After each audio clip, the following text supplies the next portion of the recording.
여의도 사람들의 속내와 사건 뒷이야기까지 속속들이 파헤쳐보는 시간이죠. 정치 프로파일링. 오늘은 최재성 전 청와대 정무수석, 오신환 전 의원 두 분과 함께합니다. 어서 오세요. 네, 안녕하세요. 네, 오신환 의원님 정말 오랜만에 함께하게 됐습니다. 네, 뉴스아이킥이 배출한 인물인데 떠나셨었어요. 네네. 네. 잠시 자리를 비웠습니다. 지금 윤석열 후보 선대위에서 상황 1실장 맡고 계시죠? 네네. 어떤 일을 하시는 겁니까? 일단은 뭐 이제 총괄 상황본부 안에 네. 예, 종합상황실의 1실장을 맡고 있는데요. 예. 여러 독립적인 각 본부들이 예. 유기적으로 활동할 수 있도록 하고 또 네. 갈등이나 이런 것들이 있게 되면 조정하는 뭐 그런 역할들을 하고 있습니다. 예. 최재성 전 수석님이야 뭐 캠프라든지 청와대 그 수석 비서관 워낙 경험들이 많으시니까 오신환 의원님 어떤 고민 갖고 계실지 쫙 보이시겠네요. 그렇죠. 사실 네. 선거 대책위는 상황실이 제일 일도 많고 그쵸. 중요하고 예. 제가 지난번에 상황실장 했었습니다. 네. 네. 그래서 아이고 여러 가지 그냥 어려운 일, 또 네. 무거운 일들 그렇게 하시리라고 충분히 짐작이 됩니다. 네. 뭐 시작은 이렇게 따뜻하게 시작을 합니다. 지금 유튜브로 저희 영상이 생중계되고 있습니다. 유튜브에서요. 표창원의 뉴스아이킥 검색하셔서 들어와 주시면 실시간 댓글 참여도 가능하십니다. 저희가 다 확인을 하고 있습니다. 많은 참여 부탁드리겠습니다. 오늘은 먼저 국민의힘으로 가보겠습니다. 이준석 대표가 선대위에서 사퇴하면서 밖에서 저희가 볼 때는 당이 상당히 혼란스러워 보이거든요. 혼란스럽습니다. 그러시죠. 예. 어떻게 이 선택 어떻게 평가하세요, 오신환 의원님? 뭐 과거 선거에 있지 않은 굉장히 이례적인 일인데 네. 사실 당 대표가 선대위에서 그 직을 내려놓고 당무에만 전념하겠다고 하는 것은 사실상 뭐 굉장히 처음 보는 일이죠. 네. 그리고 이제 그것이 원래 저희가 이제 11월 5일 날 후보가 확정이 되고 상당 기간 선대위가 꾸려지는데 오랜 시간이 걸렸습니다. 예. 그 과정에서 또 당 대표와 일부 갈등이 있었고요. 그랬죠. 그런 과정들을 극복하고 출범을 했는데 뒤늦게 이제 저희 총괄 상황본부도 뒤늦게 합류가 되고 네. 뭐 그러는 과정에서 기존에 함께했던 여러 가지 참모진들과 또 선대위 뒤늦게 합류한 이런 분들과의 어떤 유기적인 어떤 소통이나 네. 시스템이 작동하지 못한 부분들에 대한 총체적인 문제 의식을 이제 당 대표가 갖고 있었던 거죠. 네. 그러던 차에 이제 조수진 최고와의 갈등이 오래전부터 누적돼 왔고 아하. 그것이 이제 분출된 것으로 보여지는데요. 네. 뭐 그럼에도 불구하고 당 대표가 저렇게 선거를 당 대표의 당무에서 가장 중요한 선거 과정에서는 지금 선대위에 참여하면서 선거에서 승리를 이끌어내는 그런 일 아니겠습니까? 거의 전부 아닙니까? 당무에? 그렇죠. 이제 선거 때는? 그런 부분들의 입장에서 보면 아주 센 경고라고는 하지만 과거에 한번 또 그런 일이 있었고 해서 사실 캠프에서는 좀 다소 이거 당황스러운 측면이 있죠. 예. 네. 최재성 전 수석께서도 뭐 당 사무총장도 하셨고 힘들고 어렵고 혼란스러운 거 다 거치셨는데 당의 분당의 중심에도 서 계셨었고 어떻게 보고 계십니까, 이 사안? 우선 지난번에 이제 김정인 위원장님이 네. 총괄선대위원장의 전권을 요구하면서 갈등이 있었고 예. 그때 뭐 하여튼 그런 과정을 거쳐서 총괄위원장이 되셨잖아요. 그렇죠. 그때 이제 불안한 동거라고 했거든요. 네, 맞습니다. 그리고 예. 미봉이라고 했고요. 예. 그러면 왜 불안한 동거고 왜 미봉이었냐? 그리고 또 20일도 안 돼갖고 또 왜 이런 일이 일어났느냐? 네. 겉으로는 이제 조수진 의원과의 갈등처럼 보이지만은 네. 본질적으로는 사실 윤석열 후보와 윤핵관, 김종인 위원장과 이준석 대표의 갈등이고 네. 어떻게 보면 다툼이라고 볼 수밖에 없습니다. 네. 공보단장이 대표한테 그렇게 했다고 대표가 대선을 그냥 다 내팽개치고 저런 정도의 강수를 쓸 리는 없거든요. 아하. 그래서 이거는 윤석열 후보와 윤핵관, 네. 김종인 위원장과 이준석 대표의 갈등이 관통하고 있는 문제다. 네. 그래서 이것은 지난번은 어떻게 보면 제가 이제 윤석열의 난이라고 했는데요. 예, 예. 이제 이준석 대표가 부산, 맞습니다. 울산 기억납니다. 그러셨죠. 이거는 이제 이준석 대표의 난으로 이번에는 볼 수가 있죠. 그래서 네. 돌아가기도 어렵고 예. 이 갈등이 다시 또 제2의 미봉을 네. 갖고 오기도 어려운 상황이 됐습니다. 그러면 쭉 관통하고 있는 몇 가지 지점을 보면 예. 후보의 생각과 이준석, 김종인 대표의 생각 후보와 윤핵관의 생각과 이게 완전히 다른 게 이수정 영입 있었죠. 신지혜 영입 있었죠. 네. 그다음에 김건희 씨의 사과 문제를 둘러싼 대응 방안. 이거는 정말 심각한 입장 차이거든요. 예. 이것을 넘질 못했다. 그리고 이거에는 대표와 후보 네. 안에 신뢰가 전제가 돼야 네. 이견이나 입장차도 좀 해소가 되는데 이게 안 되니까 각각 이중 구조를 작동하고 있었던 거죠. 네. 후보의 이중 구조, 예. 또 선대위 구조. 오신환 의원이 어떻습니까? 사실관계나 의견 혹시 바로잡을 거 있으세요? 최재성 전 수석님 말씀이 일부 맞는 부분도 있고요. 예. 또 일부 너무나 이게 조금은 이제 외부에서 볼 때 굉장히 심각하게 보는 측면들도 있는 것 같아요. 근데 제가 내부에서 이제 보면 네. 일부 인식의 차이가 있는 것은 사실입니다. 기존에 이제 후보와 경선 과정에서부터 함께 왔던 이런 주변의 인물들, 예. 이제 새롭게 김종인 위원장님과 이제 이준석 대표의 경우는 바라보는 이제 대선 승리의 과정이 네. 사실상 굉장히 슬림화되고 선대위가 기민하게 작동할 수 있어야 하는데 이것이 네. 너무나 큰 매머드형으로 지금 짜여진 것이 아니냐. 그러니까 이게 시스테믹하게 제대로 작동이 안 되고 예. 또 후보에게 여러 가지 전략 기획이나 아니면은 메시지나 이런 것들이 잘 이렇게 전달이 안 되고 있는 거 아니냐. 이렇게 비춰지는 측면이 있는데요. 네. 차제에 그래서 김종인 위원장께서 이제 더욱더 전권을 가지고 또 오늘 후보와 만남을 통해서 더 힘을 실어서 네. 이제는 좀 그것이 작동할 수 있도록 하는 방향으로 메시지 일정들 이런 것들을 좀 다시 재조정하는 그런 과정이 좀 있을 거라고 이렇게 보여집니다. 네, 선대위 구조와 기능 부분에 대해서는 두 분이 의견 일치하시는 것 같고요. 다만 이준석 대표가 실제로 언론과의 인터뷰에서 언급한 윤핵관 현재도 있다라고 이야기되는 거. 그건 이준석 대표의 오해입니까? 아니면 실제로 그런 전적이 있는 겁니까? 윤핵관이라는 용어 자체가 주는 어감이 있는데요. 예. 누구를 지칭하고 있는지는 알고는 있지만 네. 그분들이 사실 선대위에서 모든 것들을 다 좌지우지하고 있지는 않아요. 왜냐하면 네. 김종인 위원장께서 오셔서 상당 부분들 이걸 제도를 시스템을 만들었고 지금 예. 그 이전에 사실 없었던 회의체들이나 이렇게 조정회의나 아니면은 각 본부장 회의나 이런 것들을 주재하면서 굉장히 다양하게 소통을 하고 있기 때문에 예. 저는 그렇게 심각한 상황은 아니다. 아하. 이렇게 보고 있습니다. 네. 최재성 수석께서 혹시 파악하시는 윤핵관의 실체 어떻습니까? 있긴 있는데 네. 그게 리스트업이 되기가 어려운 거죠. 명확한 있습니다. 몇 명 누구다. 있는데 예. 이거는 이제 하나의 선거를 치르면서 선대위의 기능 조정의 문제가 아니고요. 네네. 입장 차이가 있거든요. 무슨 몇 가지 쭉 열거를 했잖아요. 예. 또 이제 추경 문제도 있었고 이거는 후보와 김종인, 이준석 대표와는 후보가 추경 얘기를 하는데 그냥 깔아뭉개고 네. 이게 입장 차이거든요. 후보가 할 얘기가 아니다 이렇게 얘기를 했었죠. 그런데 이번에도 이제 김건희 씨 사과를 둘러싸고 이제 공보단장이 윤석열 후보의 이야기라고 전언을 하면서 네. 이게 이제 불거지고 큰 소리가 나고 여기까지 왔는데요. 그게 뭐냐면은 기능의 문제가 아니고 김건희 씨 사과를 둘러싼 명확한 입장 차이거든요. 네. 그러면 기능을 개편한다고 이게 없어질 수 있겠냐. 그다음에 슬림화 시킨다고 이게 메모드라서 안 된 거고 네. 슬림화 시키면 될 거냐. 앞으로 또 이런 현안 대응이라든가 정책의 이견이라든가 이런 걸 어떻게 할 거냐. 네. 그러면 어느 캠프나 캠프 내에 예. 이견 같은 것들이 늘 있거든요. 있죠. 근데 이것을 조정하는 원동력은 뭐냐면 야당 입장에서는 집권의 절실함이고 네.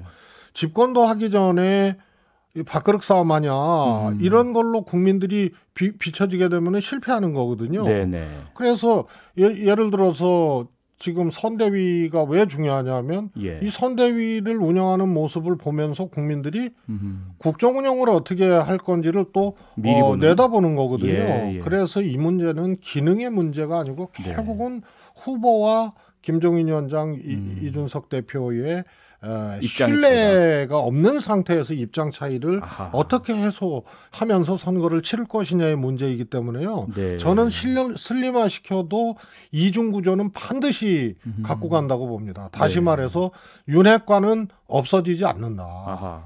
알겠습니다. 이제 뭐 최 의원님 말씀이 네. 뭐 타당한 부분이 있는데 예. 오늘 후보가 만나서 김종인 위원장 체제를 중심으로 해서 특히 메시지 일정 부분들을 정리하고 예. 그런 어떤 이견들에 있어서는 좀 사전에 소통을 더욱더 긴밀하게 하는 쪽으로 정리가 됐기 때문에 네. 저는 이제 조금 지켜보면 그런 부분들에 네. 대한 것들이 좀 해소되지 않을까 이렇게 봅니다. 알겠습니다. 저희들 잠시 광고 듣고 바로 돌아오겠습니다. 네, 정치권의 속내를 거침없이 파헤치는 정치 프로파일링. 오늘은 여당에서는 최재성 전 청와대 정무수석, 야당에서는 오신환 국민의힘 윤석열 선대위 상황 1실장 두 분과 함께하고 있습니다. 국민의힘 이준석 대표의 선대위 사퇴 관련한 이야기들 지금 하고 있는데요. 오신환 의원님, 이준석 대표의 선대위 복귀 아예 불가능합니까? 끝난 겁니까? 제가 봐서는 쉽지 않다고 보고요. 예. 예, 이게 완전히 뭐 전면 개편을 통해서 명분을 주지 않는 이상은 네. 본인이 뭐 아시다시피 울산 회동 이후에 18일 만에 이제 이런 일이 벌어졌잖아요. 네. 이게 뭐 습관적으로 반복적으로 뭐 이런 것들로 비춰지면 본인한테도 이미지가 안 좋고 예. 또 본인이 복귀 안 하겠다는 의지가 굉장히 강합니다. 예. 아하. 그래서 이제 당 대표로서의 당무 활동만 하겠다라고 하는 게 네. 사실상 선거 과정에서의 당무 중에 가장 중요한 거는 선거 승리를 그러니까요. 이끄는 건데 예. 예, 오늘도 뭐 외부의 행사나 이런 것들은 당 대표로서 지금 일정을 소화하고 있거든요. 네. 그래서 좀 이제 김종인 위원장과는 뭐 이준석 대표가 소통을 긴밀하게 하고 있으니까 예, 그럼에도 불구하고 김종인 위원장조차도 복귀하기가 쉽지 않겠다 이렇게 판단하고 있는 것 같습니다. 그러게요. 그런데 뭐 다들 기억하시겠지만 2016년 그 분위기 좋던 총선 김무성 당대표의 소위 직인 들고 나르샤 이 사건 터지면서 완전히 뭐 역전된 기억이 있지 않습니까? 지금 당대표가 선대위에서 빠진다. 그리고 선거가 이루어질 때까지 복귀 안 한다. 이러면 상당히 심각한 치명타 아닌가요? 근데 선대위에서의 어떤 롤을 맡고서는 안 하겠지만 예. 예, 본인이 뭐 언급했지만 네. 선거 승리를 위해서는 당대표로서의 역할을 하겠다라고 했기 때문에 네. 그 외의 외곽에서 또 당의 당 대표로서 역할은 분명히 있을 거라고 보여지고요. 네. 본인이 이제 하고 싶어 했던 홍보 미디어 총괄 본부장의 역할에 대한 미련이 좀 많이 있을 텐데 예. 나가기 전에 이미 실무진들에게 본인이 생각했던 것들을 다 미션들을 줘놨기 때문에 1월 달부터 그것이 순차적으로 지금 발표될 예정에 있습니다. 예, 예. 그대로 시행될지 의문이긴데 2637님께서요. 들으시면서 문자 보내셨네요. 당대표가 대통령 선거에서 손을 떼면 정확히 무슨 일을 하나요? 네, 뭐 당무 말씀하셨습니다. 그리고 선거는 도와주긴 도와준다 말씀 하셨잖아요, 오신환 의원님. 네네. 예, 외곽에서 개인 플레이 같은 그런 지원이겠죠. 뭐 당이 해야 되는 역할들에 대해서 네. 어쨌든 본인이 결재권을 갖고 있으니까 예. 예, 그런 것들을 통해서 외곽에서 지원을 하리라고 봅니다. 예. 네. 최재성 수석님, 뭐 대통령도 지금거리에서 모셨고요. 현재 윤석열 후보가 위기 상황에서 대응하는 모습 지켜보시면서 리더십, 정치력 여러 가지 평가들이 있습니다. 어떻게 보고 계세요? 예, 그건 늘 뭐 이런 일이 정치권에는 있고요. 예. 대선이라는 큰 일을 치러내는 과정에서는 별의별 일이 다 있거든요. 네네. 그래서 뭐 가까운 사람들도 현안 대응이나 또 사안을 가지고 이견이 있을 때는 정말 얼굴도 붉어지고 네. 소리도 높아지고 하는 것인데 싸우고 막 그러죠. 예. 그런 과정을 어떻게 하느냐의 문제는 사실은 첫 번째가 후보의 리더십이거든요. 예, 그래서 예. 이걸 보면서 후보의 리더십을 보는데 적어도 이제 정치권에 들어오고 대선 후보 선출되고 지금까지의 과정은 이런 문제를 잘 해결하고 끌고 가는 리더십에서는 좋은 점수를 받기는 어렵다 이렇게 네. 보고요. 예. 저는 이 사실은 그 아까 여기서도 청취자분이 말씀을 네네. 하셨는데 네. 총선에서 당대표가 하는 일은 총선 치르는 거예요. 예. 대선에선 대선이고 예. 그리고 대선은 그야말로 국가 권력을 책임지고 우리가 담당해서 우리의 정책과 노선 생각을 국민들 앞에 내놓고 책임 있게 끌고 가겠다는 거. 그러니까 표를 주십시오 이거거든요. 그렇죠. 그래서 이 선거 과정에서 이런 문제는 사실은 큰 목적에 대한 절실함이 있으면 네. 사실은 어떻게든 해결이 되고 하는 건데 네. 처음 있는 일이니까 사실 지켜보는 사람들도 조금 당황스러운 거죠. 그러게요. 그래서 네. 윤석열 후보는 아마 리더십에 굉장히 큰 상처를 입었다. 있을 수밖에 없다. 근데 저는 예. 이런 느낌이 있어요. 네. 예전에 이제 YS 대통령 당시에 네. 소위 이제 이 아들 네네. 김현철 씨 중심으로 전략기조 뭐 하여튼 엄청난 뭐 집권 후에도 엄청난 예. 역할을 하고 권한을 갖고 했잖아요. 지금 이제 윤핵관이 과연 후보와의만의 관계냐. 네. 근데 이번에 김건희 씨 사과를 둘러싼 과정을 보면은 정말로 석연치가 않거든요. 네. 당 이제 이준석 대표, 김종인 대표 사과하라 그러고 빠를수록 좋다고 하는데 네. 사실 사과인지 사과가 아닌 것인지 뭐 하여튼 애매하게 했고 윤석열 후보 같은 경우는 언론인들 상대로 이거는 시간 강사하고 뭐 하여튼 이런 다르고, 막 예. 말을 했단 말이에요. 그러면 네. 이게 과연 윤석열 후보 핵심 관계자 측근들이 과연 이런 스탠스였을까? 네. 후보와 누군가가 이 스탠스를 가졌고 그걸 후보 측근들이 피력해내고 뭐 대학 출신 의원들, 교수 출신 의원들이 기자회견하고 예. 이런 걸 준비하는 과정에서 충돌이 일어나서 예. 뭐 이건 이 추측입니다만 네. 김건희 씨와 윤핵관 네. 이 후보를 둘러싼 요 가장 가까운 거리에 있는 네. 사람들의 입장이 후보에게 투영이 되면서 나온 문제가 아니냐. 그래서 예. YS 시절에 이제 후보 시절과 집권 이후에 김현철 네. 씨와 왠지 이렇게 뭐 데자뷰 같은 이런 느낌을 지울 수가 없어요. 네네. 이번 과정을 보면. 예. 김건희 대표 의혹과 관련한 대응에 있어서는 사실 캠프가 지금 말씀하신 대로 좀 이렇게 체제 정비가 되기 전에 좀 뒤늦게 대응한 측면이 분명히 있습니다. 그래서 네. 그거는 캠프도 자성하고 그걸 좀 시스템을 다시 좀 재정비하는 과정들을 겪었고요. 예. 말씀하신 대로 이제 후보가 어떤 사안들을 보고 받아들이는 과정이 제가 보니까 상당히 좀 시간이 걸리는 스타일이에요. 그래서 이게 바로 즉각적으로 그것들을 좀 판단하기보다는 네. 여러 가지 정보들이나 어떤 분석들을 토대로 해서 본인이 조금은 이렇게 좀 시간을 두고서 대응을 하다 보니까 네. 사실상 이런 뭐 매일같이 사건 사고가 있는 이런 대선판에서 네. 사실상 조금은 뒤늦은 어떤 대응이 될 수도 있는데 예. 저는 그것이 어찌 보면은 또 하나의 장점일 수 있다라고 보여집니다. 그래서 캠프가 좀 더 참모들이 그 부분에 대해서 적극적으로 좀 이제 후보에게 네. 소통할 수 있는 시스템을 만들어내고 네. 또 후보가 그것을 좀 신중하고 고민하면서 대응을 하는 쪽으로 가면 네. 저는 또 다른 너무 즉각적인 대응을 통해서 또 다른 뭐 문제가 예. 또 반대급부가 생기는 것들을 막을 수 있는 뭐 장점으로 비칠 수도 있기 때문에 네. 제가 봐서는 요번에 사안들로 인해서 캠프가 다시 재정비되고 물론 이제 이준석 대표와 조수진 공보단장은 이제 직에서 물러났지만 네. 그렇다고 해서 이 두 분이 뭐 선거에 대해서 그냥 뒷짐지고 방치하고 있을 거라고 보지는 않고요. 예, 그 이제 선대위에서 어떤 역할은 빠졌지만 네. 당 대표로서 아니면 또 현역 의원으로서 그 역할은 충분히 할 거다 이렇게 보여집니다. 네, 요거 하나만 짧게 짚고 다음 이슈로 넘어가죠. 오늘 윤석열 후보가요 언론 인터뷰에서 이런 얘기를 했습니다. 원래부터 배우자 김건희 씨 등판 계획이 없었다. 그리고 영부인이라는 말도 쓰지 말고 제2부속실도 없애자. 오신환 의원님, 이거 캠프 내에서 이렇게 합의가 된 내용입니까?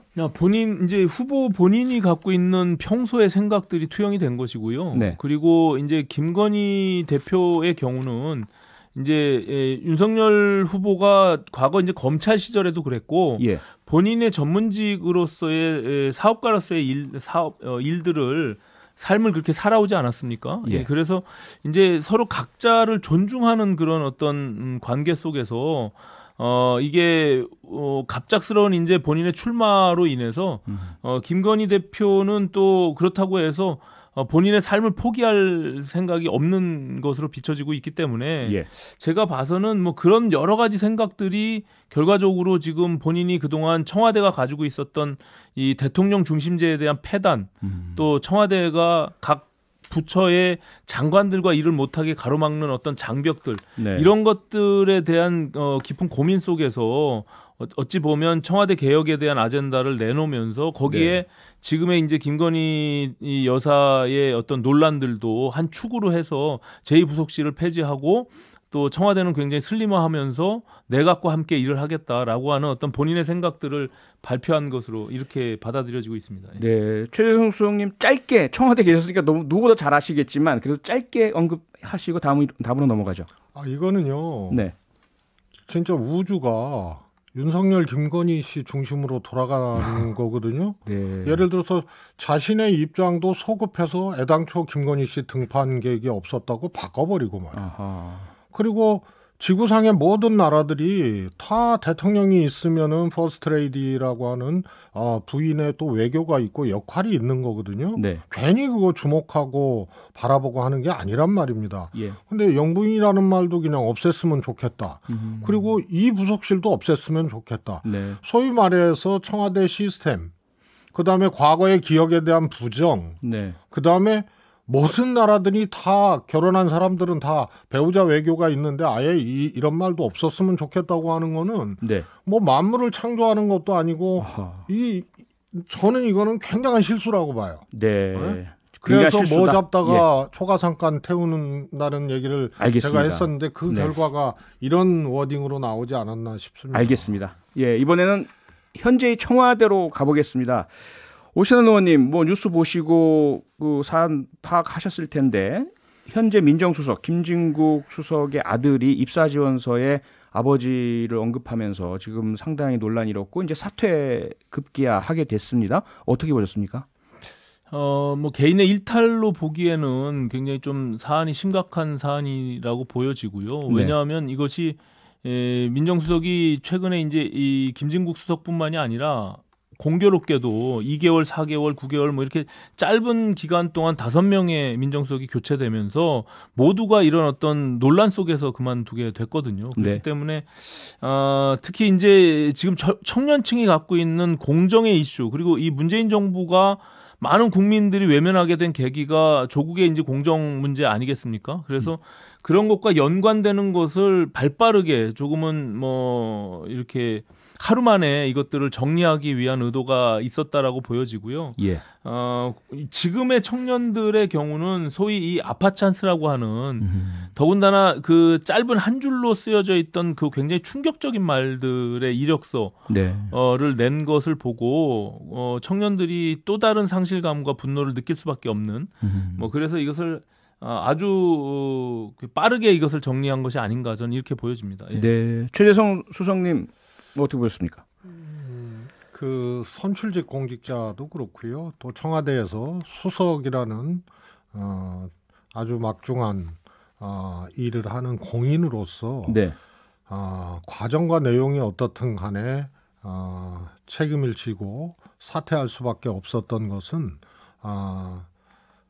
우리 사회의 청년 공정 이슈 뭐 이런 것에 결과적으로 다름 아니다. 그래서 공인으로서 저는 책임지는 모습을 빨리 보였다고 보고요. 네. 그러나 이제 내용을 살펴보면은 뭐 적당한 표현이 어떨지 모르겠습니다만 자신의 이제 성장 과정에 골 안에 네. 지원서 예.